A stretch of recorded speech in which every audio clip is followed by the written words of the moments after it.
India മുന്നണിയിലെ പാർട്ടികളുമായി Congress seat ചർച്ച തുടങ്ങി. RJDയുമായുള്ള സീറ്റ് വിഭജന ചർച്ചയിൽ ധാരണയിൽ എത്താനായില്ല. ബീഹാറിൽ 8 സീറ്റെങ്കിലും വേണമെന്ന് കോൺഗ്രസ് ആവശ്യപ്പെട്ടെങ്കിലും 4 സീറ്റാണ് RJD കോൺഗ്രസിന് വാഗ്ദാനം ചെയ്തത്.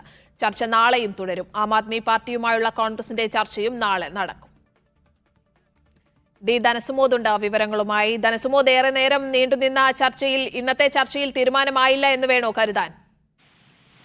സ്നേഹ, ഇന്ന് പ്രധാനമായും RJD, JDU, ആം ആദ്മി പാർട്ടികളുമായിട്ടാണ് ചർച്ച ചെയ്യാനുള്ള ഒരു അജണ്ട നിശ്ചയിച്ചിരുന്നെങ്കിലും RJDയുമായിട്ടുള്ള ചർച്ച തന്നെ നീണ്ടുപോവുകയായിരുന്നു. കാര്യം നിലവിൽ ബീഹാറിൽ 40 സീറ്റുകളാണ്, ലോക്സഭാ സീറ്റുകളാണ് ഉള്ളത്. ഇതിൽ RJDക്ക് ഒരു സീറ്റ് പോലും ഇല്ല. പക്ഷേ എങ്കിൽ പോലും RJDയും JDയുമായി ഇപ്പോൾ ചേർന്ന സ്ഥിതിക്ക് ആ സംസ്ഥാനത്തെ ഏറ്റവും വലിയ പാർട്ടിയായി തീർന്നിരിക്കുന്നത് RJDയാണ്. RJD 17 സീറ്റിലും JDU 17 സീറ്റിലും മത്സരിക്കുമെന്നാണ് അറിയിച്ചിരിക്കുന്നത്.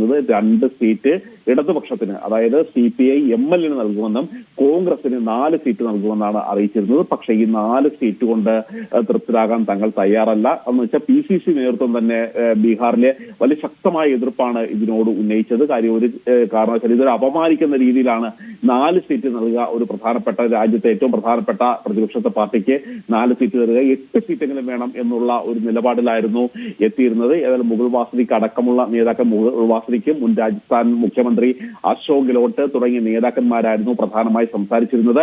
RJDയുടെ നേതാക്കന്മാരെ ബീഹാറിൽ നിന്ന് സൂം മീറ്റിംഗിലേക്ക് വിളിച്ചായിരുന്നു ഇക്കാര്യങ്ങൾ വിശദമായ ചർച്ച നടത്തിയത്. എങ്കിൽ പോലും തീരുമാനമാകാൻ കഴിഞ്ഞിട്ടില്ല. എങ്കിലും ചർച്ച തുടരും എന്ന് തന്നെയാണ് ഇവർ അറിയിച്ചിരിക്കുന്നത്. ആം ആദ്മിയായിട്ടുള്ള ചർച്ച നാളെ ഉച്ചയ്ക്ക് 12 മണിക്ക് ആരംഭിക്കുമെന്നാണ് സൽമാൻ ഖുർഷിദ് അറിയിച്ചത്. ശരി, ഡൽഹിയിൽ നിന്ന് ധനസുമോദാണ് വിവരങ്ങൾ പങ്കുവച്ചത്.